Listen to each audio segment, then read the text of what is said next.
اتنی دفعہ وہ ہمیں جانتے ہیں ہم انہیں جانتے ہیں، یہ فکرہ وہ ہمیشہ کہتے ہیں، وہ ہم جانتے ہیں ہم انہیں جانتے ہیں، تو ہم ان پہ کیسے بھروسہ کر سکتے ہیں؟ اور مجھ سے زیادہ پیر پگاڑا اس پہ مائل نہیں ہوں گے، ٹھیک ہے، سوال ہی نہیں پیدا ہوتا، ڈٹ کے کھڑے ہو جائیں گے۔ انہوں نے کہا چھاپنے والوں نے تو یہ خبر بھی چھاپ دی کہ میری ملاقات ہوئی ہے مریم سے۔ یعنی ان کا مقصد یہ بتانا تھا کہ یہ صرف افواہ ہے، اس میں کوئی صداقت نہیں ہے۔ 100% افواہ ہے۔ اچھا ویسے مریم صاحبہ سے ہوئی ملاقات؟ نہیں ہوئی نا، آپ نے شاید باتوں میں کچھ نکلوا لیا ہو۔ نہیں بالکل ملاقات نہیں ہوئی قطعاً۔ میں تو بہت دن سے یہ کہہ رہا ہوں کہ نہیں ہوگی۔ کاف لیگ کی جس چودھری شجاعت صاحب کو میں جانتا ہوں، جن چودھری پرویز الہی کو میں جانتا ہوں، ان کی مسلم لیگ سے اتحاد نہیں ہو سکتا، نون لیگ سے اتحاد نہیں ہو سکتا، ممکن ہی نہیں ہے۔ نہیں ہے۔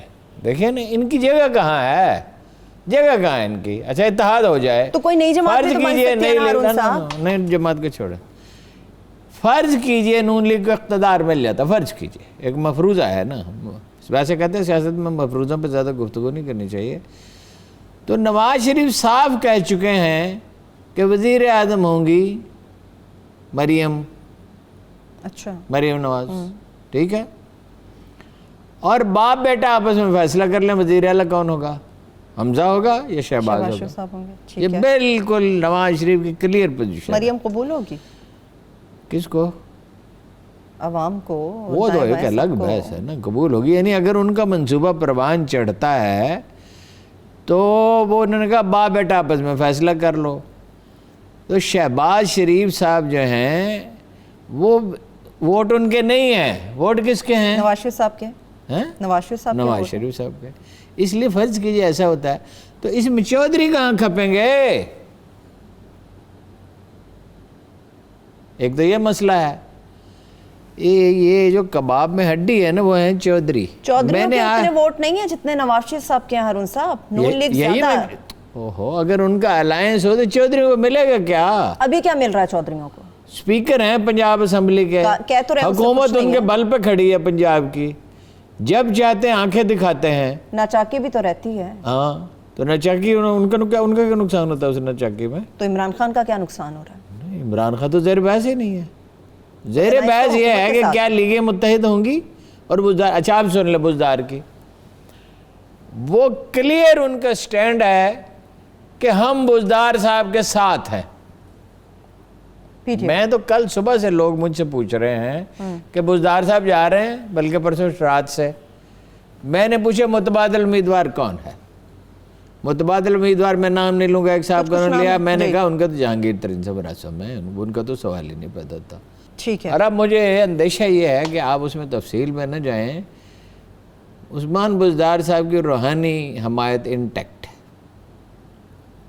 اچھا چلے میں اس کی تو عثمان بزدار کہاں جا رہے؟ میرے خیال میں نہیں جا رہے۔ ٹھیک ہے، اب یہ جو کمپین ہے یہ نون لیگ کی کمپین ہے۔ میں یہ نہیں کہتا کہ اخبار نون لیگ کے کہنے پہ یہ باتیں کر رہے ہیں یا وہیں پھیلا رہے ہیں یا کوئی گروپس ایسا کہیں تو چنگاری ہے ہارون صاحب۔ نہیں دیکھیں نا، بعض اوقات ہمارے ساتھ ایسا ہوتا ہے کہ ڈس انفارمیشن کوئی پلانٹ کر دیتا ہے اور وہ بھی بعض اوقات اس کی بھی نیت خراب نہیں ہوتی۔ مثلاً یہ ٹائیگرز کی شرٹس کے معاملے میں مجھ سے غلطی ہو گئی اور موقع مل گیا فدائی نے عمران خان کو کہ انہوں نے وہ جناب شور مچایا کہ دیکھو کوئی شرٹ نہیں چھپ رہی اور کوئی ایسی بات نہیں بھی آئی، پھر آپ نے بھی اس چیز کو وہ بعض اوقات یہ ہوتا ہے کہ بھائی کو غلط فہمی بھی ہوتی ہے، اندازے کی تجزیے کی غلطی بھی ہوتی ہے نا، ان کو نیت ٹھیک بھی ہو۔ سینئر جرنلسٹ جو یہ کہہ رہے ہیں کوئی ان ایکسپیرینسڈ جرنلسٹ نہیں ہے، اور ایک ولنگنس ٹو بلیو ایک چیز ہے، بعض چیزوں پہ ہمارا دل چاہتا ہے یقین کر لیں، دلائل چاہے کمزور ہی ہوں۔ او بھائی عثمان بزدار کا متبادل کون ہے اور یہ کیا حالات سازگار ہیں کہ وزیر اعلیٰ کو ہٹا دیا جائے؟ وہ تو دیکھیں نا پورا بندوبست کرنا پڑے گا چودھریوں کی اور ان کی انڈرسٹینڈنگ سے ہی ہوگا نا۔ 12 ووٹ چودھری پرویز الہی نے نون لیگ کے لیے تھے، ٹھیک ہے، جو وزیر اعلیٰ کو جتنے ووٹ ملے اس سے 12 ووٹ زیادہ لیے تھے۔ جی تو اگر عثمان بزدار صاحب کو ریپلیس کرنا ہے تو بات کس سے کرنی ہوگی؟ چودھریوں سے۔ لیکن نون لیگ کے اندر جو فارورڈ بلاک کے حوالے سے خبریں آ رہی ہیں ہارون صاحب، وہ کاف لیگ کو سائیڈ لائن، اگر وہ پی ٹی آئی میں شامل ہو جاتے ہیں وہ لوگ، تو کاف لیگ کی پوزیشن کمزور ہو سکتی ہے پنجاب کے اندر۔ اگر وہ شامل ہو جائیں، اس کے لیے پنجابی کا ایک محاورہ ہے کہ ہمارے خاندان میں اگر کسی کی کوئی موت نہ ہوتی کبھی تو ہماری اپنی ذاتی فوج ہوتی ایک۔ چلے وہ تو بھائی یہ تو مفروضہ ہے نا، اگر ہو جائیں شامل، اگر ہو جائیں شامل۔ کچھ اطلاعات بھی ہیں ہارون صاحب آ رہی ہیں کہ کہاں کہاں پہ ملاقاتیں شامل ہوتے تو نہیں نا۔ دیکھیں نا، ڈی اسٹیبلائز نون لیگ کیوں رکھتی ہے؟ تاجروں میں اس کی لابی بہت طاقتور ہے۔ کتنی امپورٹ تھی جب نون لیگ تھی؟ $60 بلین کی امپورٹ تھی۔ تو تاجر وہ مال خریدتے تھے، $60 بلین کا مال آتا تھا اور وہ بکتا تھا، تو اس سے کوئی $10-15 بلین تاجر کماتے ہوں گے، یا شاید اس سے کچھ زیادہ۔ ٹھیک ہے، ٹھیک ہے نا۔ اب وہ عمران خان صاحب بھی تو تاجروں کو وہ دن ہوا ہوئے کہ پسینہ گلاب تھا۔ اب یہ عمران خان صاحب کے دور میں تو اگر پرائم منسٹر ہاؤس میں کھانے کے لیے چائے کے ساتھ بسکٹ مل جائیں تو بہت بڑی بات ہے۔ اور میڈیا پہ کیسا ہن برس رہا تھا۔ سب سے بڑی اشتہاری کمپنی کون تھی؟ حکومت پنجاب۔ اب کیا ملتا ہے اخباروں کو، ٹیلی ویژن کو، چینلز کو؟ لیکن وہ ایک الگ معاملہ ہے ہارون صاحب۔ اللہ نہیں ایسے تعلق ہے اس کا۔ آپ تاجروں کی اگر بات کر رہے ہیں تو عمران خان صاحب کہتے ہیں ان کے لیے بڑے پیکیجز ہیں۔ یہ الگ بات ہے کہ کرونا نے ہماری معیشت کو ڈبو دیا، تاجروں کے ہاتھ میں کچھ نہیں آیا، ہماری معیشت گر گئی۔ عمران خان کو کرونا ایک بالکل الگ مسئلہ ہے، کرونا ایک الگ ایشو۔ تاجروں کو نون لیگ سازگار ہے، میڈیا کو نون لیگ سازگار ہے۔ تاجر ایک کمپین چلا رہے ہیں، ہارن بجاؤ حکومت جگاؤ۔ حکومت کو کس لیے جگاؤ؟ تاکہ ہم زیادہ سے زیادہ پیسہ کما سکیں۔ ہر سال لون جو ہے، اگر یہ فرض کیجئے $10 بلین لیتے ہیں تو نواز شریف ہوگا تو $20 بلین لیں گے۔ اگر امپورٹ ہوتی ہے 30 بلین کی تو تب ہوگی $60 بلین کی۔ تو فائدہ تاجروں کا کس میں ہے، میڈیا کے کس میں ہے؟ تو یہ سب کو سوٹ عوام تو پنجاب کے کب سے ہارن بجا رہی ہے، وزیر اعلیٰ تو نہیں تبدیل ہو رہا۔ ایک پرفارمر کی ضرورت ہے نا۔ سارے ایشوز کو گڑبڑ تو نہ کریں۔ نہیں، آپ بات کر رہے ہیں ہارون صاحب، آپ نے پنجاب کے وزیر اعلیٰ کی بھی بات کی۔ وزیر اعلیٰ پہ اتنی دفعہ ہم رائے دے چکے ہیں کہ بچے کو یاد ہے۔ نہیں، اب تو رائے کی بات نہیں ہے ہارون صاحب، اب تو باقاعدہ خبریں اس طرح کی آ رہی ہیں نا، اس لیے میں آپ سے پوچھ رہی ہوں۔ میں تو آپ کو یہ بتا رہا ہوں کہ یہ ہونے والا ہے۔ اب بیچ میں اس کو چھوڑ کے اب میں اس بحث میں پڑ جاؤں کہ عثمان بزدار صاحب نے یہ کیا کیا؟ میں 1000 دفعہ تو میں بتا چکا ہوں میری رائے کیا ہے اس میں۔ میں آپ کو جو ایشو ہے اس پر رہیں۔ ایشو یہ ہے کہ کیا عثمان بزدار جا رہے ہیں؟ میرے خیال میں نہیں جا رہے۔ کیا لیگیں متحد ہو رہی ہیں؟ میرے خیال میں نہیں ہو رہی۔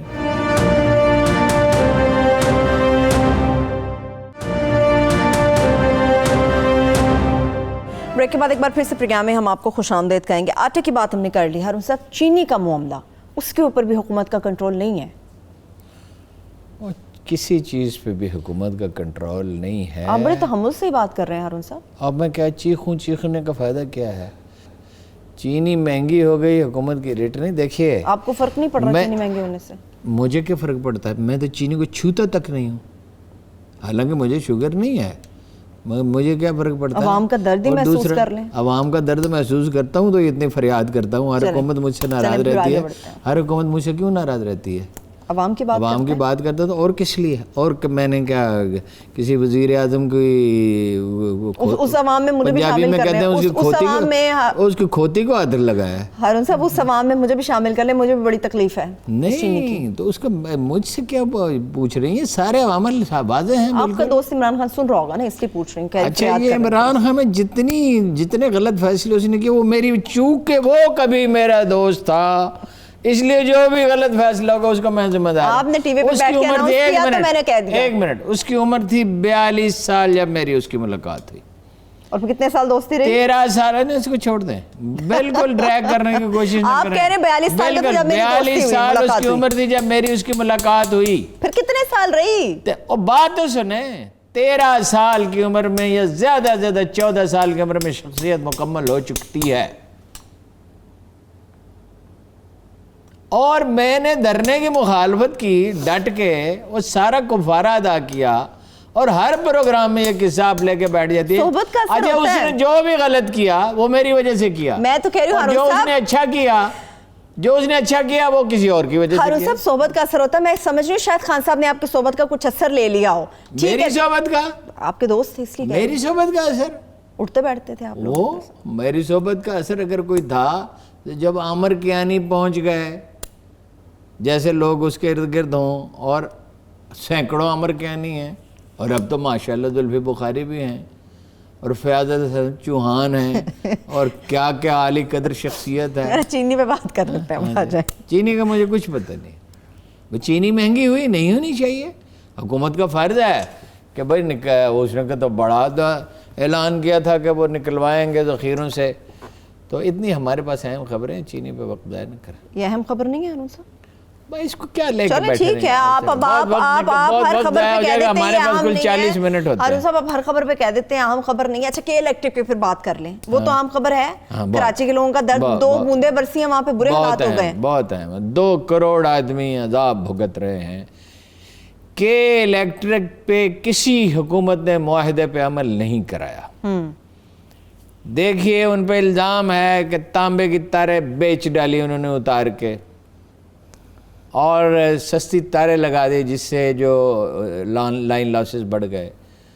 انہوں نے انویسٹمنٹ کرنی تھی, اب کہہ رہے ہیں 70 ارب کی انویسٹمنٹ کریں گے, انہوں نے نہیں کی. نتیجہ یہ ہے 3600 میگا واٹ کی ضرورت ہے. اب مرکزی حکومت کوشش کر رہی ہے کہ انہیں دے, کچھ یہاں سے بجلی بھی دے, پنجاب سے جائے گی, اور جہاز بھی آ لگا ساحل پہ تیل کا, اور گیس بھی دینے کے لیے تیار ہے, ہر چیز. وہ کہتے ہیں ہم انویسٹمنٹ کریں گے, اور کوئی پولیٹیکل پارٹی صحیح معنوں میں احتجاج بھی نہیں کرتی. جماعت اسلامی نے احتجاج کیا لے دے کے, اور تو کوئی احتجاج بھی نہیں کرتا. اور ہماری سیاست کے گنڈاسا بردار سلطان راہی اب میدان میں ہے کہ انہوں نے کہا عمران خان پیسے لیتا ہے. ویسے آپ کس کی طرف اشارہ اب راج گروپ, بلاول بھٹو ہے, اور سلطان راہی کون ہے؟ سلطان راہی سے نہ ملائیں بلاول بھٹو کو. سلطان راہی کی ایک الگ کردار ہے, آپ کہاں بلاول کے ساتھ ملا رہے ہیں؟ پچھلے 2 ہفتوں سے تو وہ سلطان راہی گنڈاسا اس کے ہاتھ میں ہے, اور وہ سنجرانی کے نہ کیس سے بچ سکتا ہے, نہ وہ جعلی کھاتوں کا کیس سے بچ سکتا ہے, نہ اس کے والد صاحب بچ سکتے ہیں. ہم نے کیا قسمت پائی ہے, حکمران ہمارا سلطان راہی کا ویسے کردار بڑا اچھا ہوتا تھا عمران خان. اب آپ سلطان راہی پہ مجھ سے گفتگو کرنے کی شروع کریں. تشبیہ پہ بحث نہیں کی جاتی, اب مکسچر کچھ غلط ہے نا, تشبیہ پہ بحث نہیں کی جاتی, یہ مکسچر کچھ غلط ہے ہارون صاحب. نہیں, تشبیہ پہ بحث نہیں کی جاتی. میں تیسری دفعہ آپ کو کہہ رہا ہوں, میں اردو ادب کا طالب علم ہوں. گزارا یہ ہے کہ نون لیگ نے بھی اب سارا زور لگا دیا. ٹھیک ہے, کیا قسمت ہم نے پائی ہے. ادھر ہے عمران خان صاحب, مجال ہے انہیں معیشت اور سیاست کا کچھ پتہ ہو یا کچھ سیکھنے کی کوشش اجلاس تو کرتے ہیں, کریں. اب آپ یہ اجلاس پہ بحث شروع کر دیں گے. دوسری طرف ہے حضرت مولانا فضل الرحمان. کس چیز کا کاروبار وہ کرتے تھے؟ ڈیزل کا. ان کی قیادت میں اپوزیشن, اس میں کون ہے؟ آصف علی زرداری, اللہ کی شان. وہ کہہ رہا ہے کرپٹ ہے عمران خان. کون کہہ رہا ہے؟ بلاول بھٹو. عمران خان کی کابینہ میں ارد گرد تو ایسے لوگ ہیں, رشوتستانی تو ملک میں عام ہے, کیونکہ سول سے سول ادارے تباہ ہو چکے. پولیس میں بھی رشوتستانی اسی طرح ہے, پٹوار میں بھی اسی طرح ہے, سرکاری دور میں. محکمہ خوراک تو سب کو پیچھے چھوڑ گیا. محکمہ خوراک کو تو بالکل ختم ہی کر دیں اگر, تو گندم شاید سستی ہو جائے, اس لیے کہ ہر مل سے انہوں نے پیسے لینے ہیں. سلطان راہی صاحب یہ کہہ رہے ہیں کہ ابراج گروپ سے عمران خان پیسے لیتا ہے. اللہ کی شان. نواز الدین نصر اللہ خان کہا کرتے تھے خدا کی شان کہ کلچڑی گنجی چڑی, کلچڑی گنجی سے مراد ہے ایک گنجی چڑیا, حضور بلبل بستاں کرے نوازیں جی.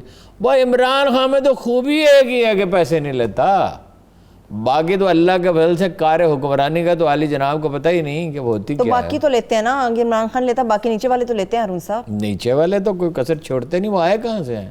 تو پھر وہ کاف لیگ سے آئے ہیں, وہ پیپلز پارٹی سے آئے ہیں, وہ نون لیگ سے آئے ہیں. یہ وہی لوگ ہیں جو ہمیشہ سے اس ملک میں مسلط رہے ہیں اور آج بھی مسلط ہیں.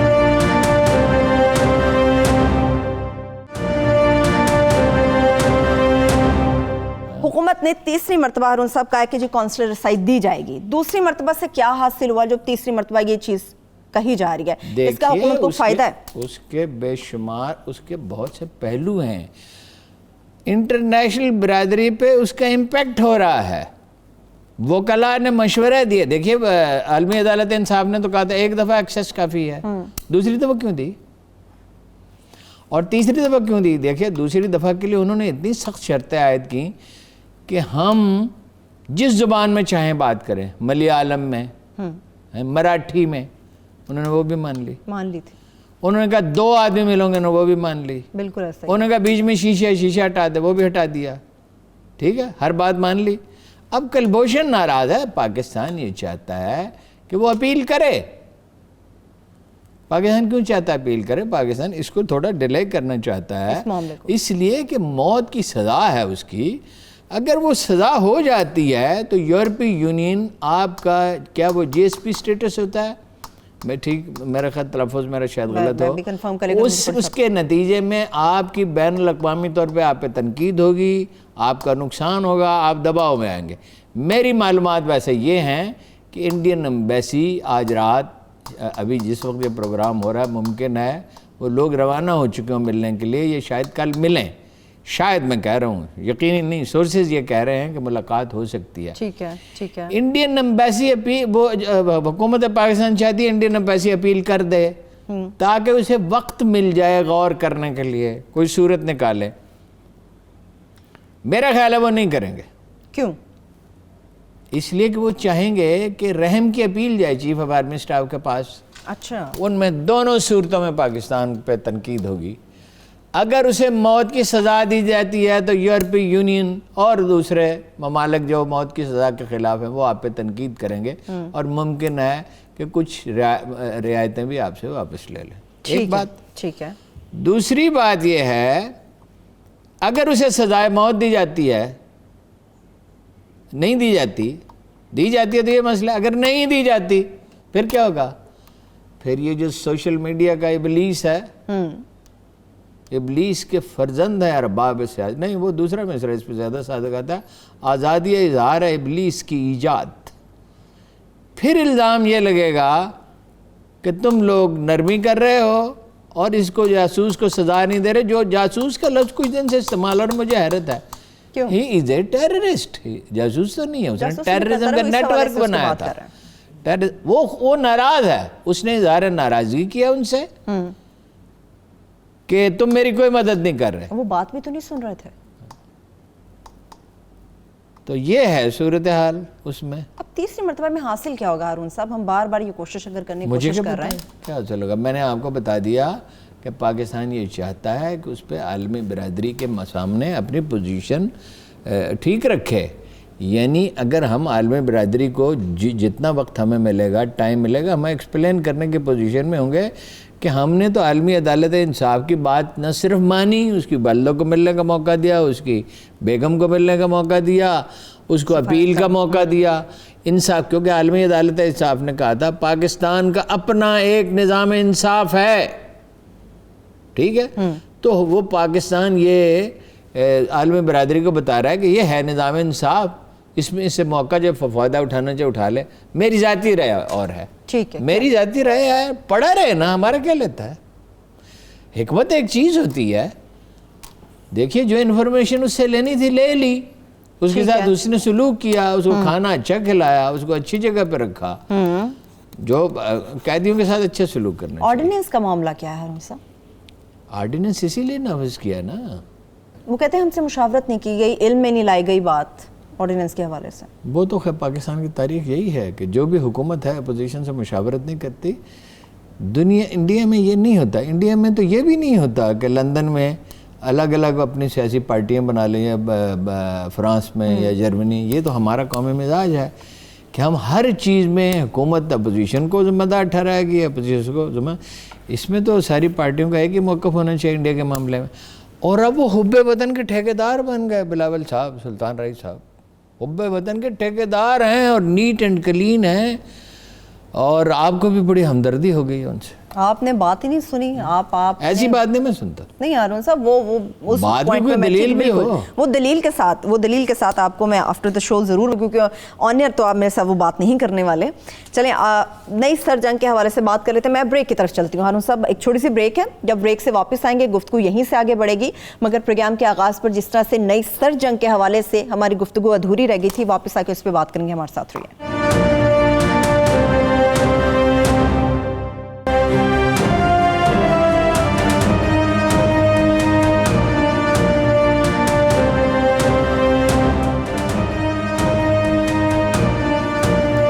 بریک کے بعد ایک بار پھر سے پروگرام میں ہم آپ کو خوش آمدید کہیں گے. اب بڑھیں گے اس اہم موضوع کی طرف ہارون صاحب جو آغاز پر ادھورا رہ گیا. جی بتائیے. جی, سر جنگ کے حوالے سے جو ہم بات کر رہے تھے, انڈیا کے حوالے سے اور متحدہ عرب امارات کے دیکھیے, حوالے سے. چین نے ان تمام احتیاطوں کو خیر بات کہہ دیا ہے. ایک 20 سال پہلے کا چین تھا جس کے بارے میں کہا جاتا تھا وہ کبھی اپنی سرحدوں سے باہر نہیں نکلے گا. اس وقت ہم یہ کہتے تھے, ایک آدھ کالم میں نے اس پہ لکھا تھا کہ انسانی فطرت کے خلاف ہے کہ وہ باہر نہ نکلے. کوئی ملک طاقتور ہو جائے اور اپنا دائرہ اثر بڑھانے کی کوشش نہ کرے, یہ ممکن نہیں ہے. مگر چینی جو ہیں وہ بہت سلیقہ مند لوگ ہیں, انہوں نے بہت تکلیفیں اٹھائیں, مصیبتوں سے گزرے ہیں, غلامی سے گزرے ہیں, افلاس سے گزرے ہیں, خانہ جنگیوں سے گزرے ہیں. تو وہ ہوا لگنے نہیں دیتے, پتہ ہی نہیں چلنے دیتے. اب وہ باہر نکل آئے. اب ایشیا اور افریقہ وہ کہتے ہیں ہمارے دائرہ اثر میں, ایشیا خاص طور پہ, ایران سے $400 بلین کی جو ڈیل انہوں نے کی, تو بیک جنبش قلم. ہمارا خیال تھا ایرانی پارلیمنٹ سے پچھلی دفعہ جب ہم بات کر رہے تھے کہ 2-4 ہفتے لگیں گے, 2 دن میں انہوں نے نمٹا دیا کہ صحیح ختم کیا. صحیح. ایران کا مطلب کیا ہے؟ ایران کا مطلب ہے ایران سے وہ عراق میں داخل ہو جائیں گے. ایرانی رسوخ ہے عراق میں, ان کے مکتب فکر کی میجورٹی ہے. عراق سے وہ شام میں داخل ہو جائیں گے. شام جو ہے اس کا سمندر جو ہے وہ اسے بحیرہ روم کہا جاتا تھا, وہاں سے یورپ کا آغاز ہوتا ہے. رومی جو ہے یہ یعنی وائٹ ریسز کو کہا جاتا تھا. صحیح. یہ بنو افرق عرب انہیں کہتے تھے یا رومی کہتے تھے. ٹھیک ہے. 2 ان کی سلطنتیں تھی, ایک کا دارالحکومت روم تھا اور ایک کا یہ جو جدید آج کا ترکی ہے تو یہ تھا. تو اگر وہ یورپ ادھر امریکہ کیا ہے کہ جاپان اس کا حلیف ہے, آسٹریلیا اس کا حلیف ہے, بھارت کا بڑی طاقت ہے. چھوٹے تو بہت سارے حلیف ہیں اس کے, عرب ممالک بھی اس کا حلیف ہیں. اور وہ چین کے جنوبی سمندروں تک دباؤ اس نے پیدا کر دیا. چین نے اس میں راستہ یہ نکالا سی پیک کا. جی ٹھیک ہے. اب تجویز یہ ہے, ایک تو میں نے آپ کو ٹرین کا بتایا, 2000 کلومیٹر لمبی ٹرین سمندر کے نیچے. ٹھیک ہے. میرے علم میں نہیں ہے کہ اتنی طویل کوئی ہو. ایک سعودی عرب $100 بلین کی سرمایہ کاری کا اعلان پچھلے برس کر چکا ہے. ایک وہ وہاں بنائیں گے $70 بلین سے ریفائنری. ٹھیک ہے. اور ایک وہ بنائیں گے وہاں ان کے جتنی ضرورت ہے, جتنے عرصے کے لیے وہ تیل ذخیرہ کرنا چاہتے ہیں, کرناٹک میں یا مہاراشٹر میں. اچھا. اس کے لیے کوئی میرا خیال $30 بلین کی سرمایہ کاری کریں گے. اس کا مطلب مزید بھی کریں گے. یعنی امریکہ ہے, عرب ہے, اسرائیل ہے, امارات ہیں, اور جاپان تو ہے ہی, آسٹریلیا تو ہے ہی, بھارت تو ہے ہی. پومپیو اس کی حوصلہ افزائی کر رہے ہیں. بھدرا کمار ایک صاحب ہیں جو پاکستان میں بھی رہے ہیں. پاکستان میں وہ سفیر نہیں تھے, کئی ملکوں میں سفیر بھی رہے ہیں. انڈیا کے اب میں انڈین اسٹیبلشمنٹ کے آدمی ہیں, ان کے ٹویٹ سے یہ پتہ انکشاف ہوا. ظاہر سوچ اسٹیبلشمنٹ کے آدمی ہیں, انڈین اسٹیبلشمنٹ کے. ان کے ایک ٹویٹ سے یہ انکشاف ہوا کہ یہ جو باتیں میں نے عرض آپ سے کی ہیں کہ ایک ڈیل ہونے والی ہے جو مدر آف آل ڈیلز ہوگی. یعنی اس کا مطلب یہ ہے کہ ایران کے ساتھ معاملات کا ادراک ہونا تھا, وہ اس کی پہلے سے تیاری کر رہے تھے. دوسری بات یہ ہے کہ مودی نے پلان کیا کہ ایران سے کیا حاصل, بھائی ان سے 20% تیل خرید رہے تھے، ان جو جتنا خریدتے تھے اسے 20% کر دیا. چین ان سے خریدے گا 25 سال تک، اور ایران سارا تیل انہیں دے دے تو بھی چین کے لیے کافی نہیں ہوگا. سستے داموں ہوگا میرے خیال میں وہ. نہیں سستے داموں تو کوئی چیز کو کسی کو دیتا ہی نہیں، انٹرنیشنل مارکیٹ پرائس ہوتی ہے. باقی یہ ہے کہ لانگ ٹرم ایگریمنٹ اگر ہوتا ہے تو اس میں راستے تو ہوتے ہیں، وہ تو ہم بھی کر سکتے ہیں لانگ ٹرم اگر کر لیں، لیکن اس میں وہ تو اپنا دیکھیں گے نا صورتحال کیا ہے جو چینیوں کو سوٹ کرتا ہوگا. تو یہ کشمکش ہو چکے شروع. تو عمان کی ایک بندرگاہ ہے، اس کے ساتھ معاہدہ کیا انڈینز نے، جو بیک وقت بحر عرب اور بحر ہند ان دونوں میں جہاں سے آپریٹ کیا جا سکتا ہے. اچھا 15 لاکھ انڈین سعودی عرب میں کام کرتے ہیں. ہمارے لیے حاجیوں کا کوٹہ ہے، انڈیا کے لیے نہیں ہے. انڈیا کے لیے کوئی کوٹہ نہیں ہے. انڈیا جتنا چاہے بہتر. اب تو خیر کرونا ہے نا. نہیں ویسے عام حالات میں 15 لاکھ انڈین وہاں کام کرتے ہیں. اچھا یہ نہیں ہے کہ عرب چلے گئے انڈیا کے ساتھ، امریکن پریشر ہے. جب آپ اپنے پاؤں پہ کھڑے ہی نہیں ہیں، پھر یہ ہے کہ مودی کی نگاہ اس پہ ہے کہ اسرائیل کی لابی طاقتور ہے، انڈیا کی کافی طاقتور ہے. امریکہ، عرب ممالک، اسرائیل اور انڈیا، یہ ایک الگ الائنس بن رہا ہے. جاپان تو ہے ہی پہلے آلریڈی ہے، آسٹریلیا ہے. ٹھیک. اب ایرانی سفیر نے یہ کہا ہے کہ پاکستان، ایران، ترکی، چین، پاکستان، ایران، ترکی اور روس کا مطلب ہے روس اور سینٹرل ایشیا. سینٹرل ایشیا اس میں خود بخود شامل ہے. اس نے اس کے لیے اصطلاح استعمال کی گولڈن رنگ. یہ ایک الائنس بن سکتا ہے. مستقبل میں ایگزیکٹلی کیا ہوگا یہ تو ہم نہیں کہہ سکتے، غیب کون جانتا ہے. لیکن اب چین باہر نکل آیا. ٹھیک ہے. اور چینی آپ کو پتہ ہے سب کچھ کھا جاتا ہے. امریکہ کے سامنے اب ایک ایسا حریف کھڑا ہے جو بہت طاقتور ہے. روسیوں کے دلوں پر زخم ہے، وہ اس کا حساب کر رہا ہے. امریکہ بھی تو ہارون صاحب خود کو مضبوط کر رہا ہے کسی نہ کسی طرح، اور بھارت کو بھی مضبوط کر رہا ہے. بہت بڑی طاقت ہے امریکہ. اب بھی بڑی طاقت تو اب بھی امریکہ ہے، لیکن یہ یونیپولر ورلڈ تھی اور اس میں امریکی رسوخ چین سے بہت زیادہ تھا. چینیوں نے انتظار کیا، صبر کے ساتھ انتظار کیا. اب انہوں نے کہاں موو کیا ہے؟ لداخ میں موو کیا، جی ہانگ کانگ میں موو کیا، ایران میں موو کیا، انہوں نے نیپال میں کیا، بنگلہ دیش میں بھی ان کی نظر ہے. بنگلہ دیش کے بارے نعرے ہو سکتے ہیں. کس طرح سے؟ امریکہ بھی چاہے گا، انڈیا بھی چاہے گا، چین بھی چاہے گا. وہ اچھی سودے بازی کی پوزیشن میں آ گئے. ہم بھی ہیں، ہم بھی بہترین سودے بازی کی پوزیشن میں ہیں. اچھا ہارون صاحب، آپ کی گفتگو سے جتنا بھی مجھے اندازہ ہو سکا ہے، دنیا کا ہر ملک کسی نہ کسی طرح لابنگ میں مصروف ہے، اپنے آپ کو مضبوط کر رہا ہے. ہماری سفارتکاری میں بھی ہم دیکھتے ہیں بڑے مضبوط نہیں ہیں، کمزور ہیں. پاکستان اس قسم کی کسی پلاننگ میں ہمیں زیادہ نظر نہیں آتا. نہیں پاکستان کے لیے بہت دروازے کھل گئے.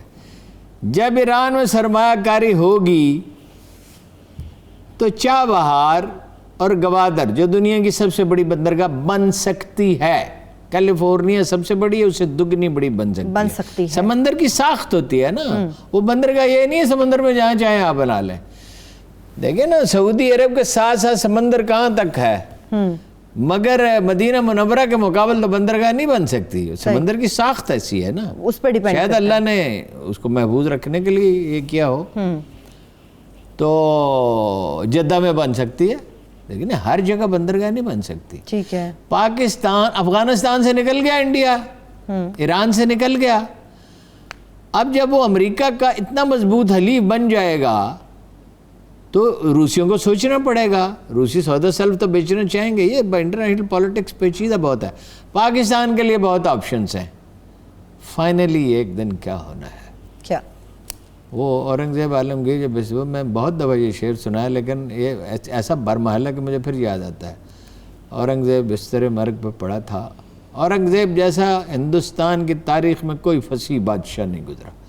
جیسے کہ سب سے اچھا ایڈمنسٹریٹر شیر شاہ سوری تھا، اکبر اعظم بھی تھا ویسے، لیکن شیر شاہ سوری، عمران خان صاحب کہتے ہیں 2 سال ہی تو گزرے ہیں، شیر شاہ سوری 2 سال میں 15 سسٹم وضع کر چکا تھا، 5 سال میں اس نے یہ سڑک اور یہ کتنے بے شمار قلعے اور جسٹس سسٹم اور زمین کا انتظام سب کچھ کر دیا تھا، اور کیا یعنی برگد کے لاکھوں درخت لگا دیے تھے۔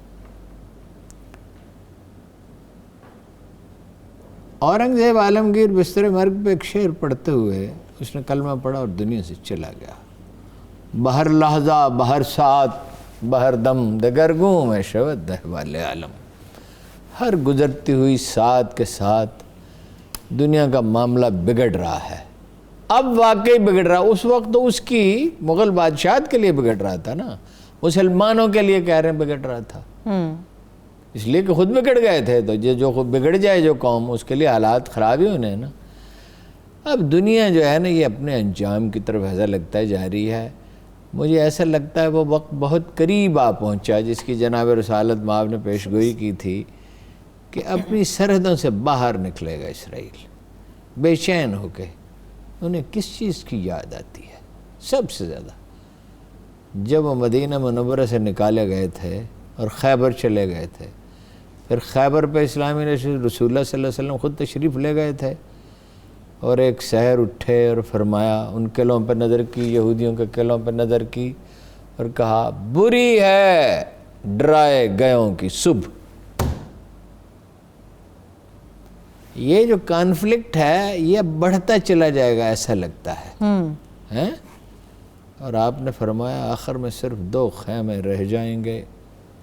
ایک تو آپ نے یہ فرمایا کہ 1/3 تو دجال سے جا ملیں گے، یعنی مسلمان 1/3 تو دجال سے ملیں گے، 1/3 لڑیں گے اور ہاریں گے، وہ فاسق ہوں گے، اور پھر 1 جو تہائی ہیں وہ غالب آئیں گے۔ سبحان اللہ۔ ٹھیک ہے، اور یہ فرمایا صرف 2 خیمے رہ جائیں گے، ایک اسلام کا ایک کفر کا، بیچ میں کچھ نہیں ہوگا۔ سبحان اللہ۔ چلے مجھے اجازت دیجیے ہارون صاحب، بہت شکریہ، میں تمام دیکھنے والوں کے بھی قیمتی وقت کا بے حد شکریہ، مجھے اجازت دیجیے، اپنا بہت سارا خیال رکھیے، اللہ حافظ۔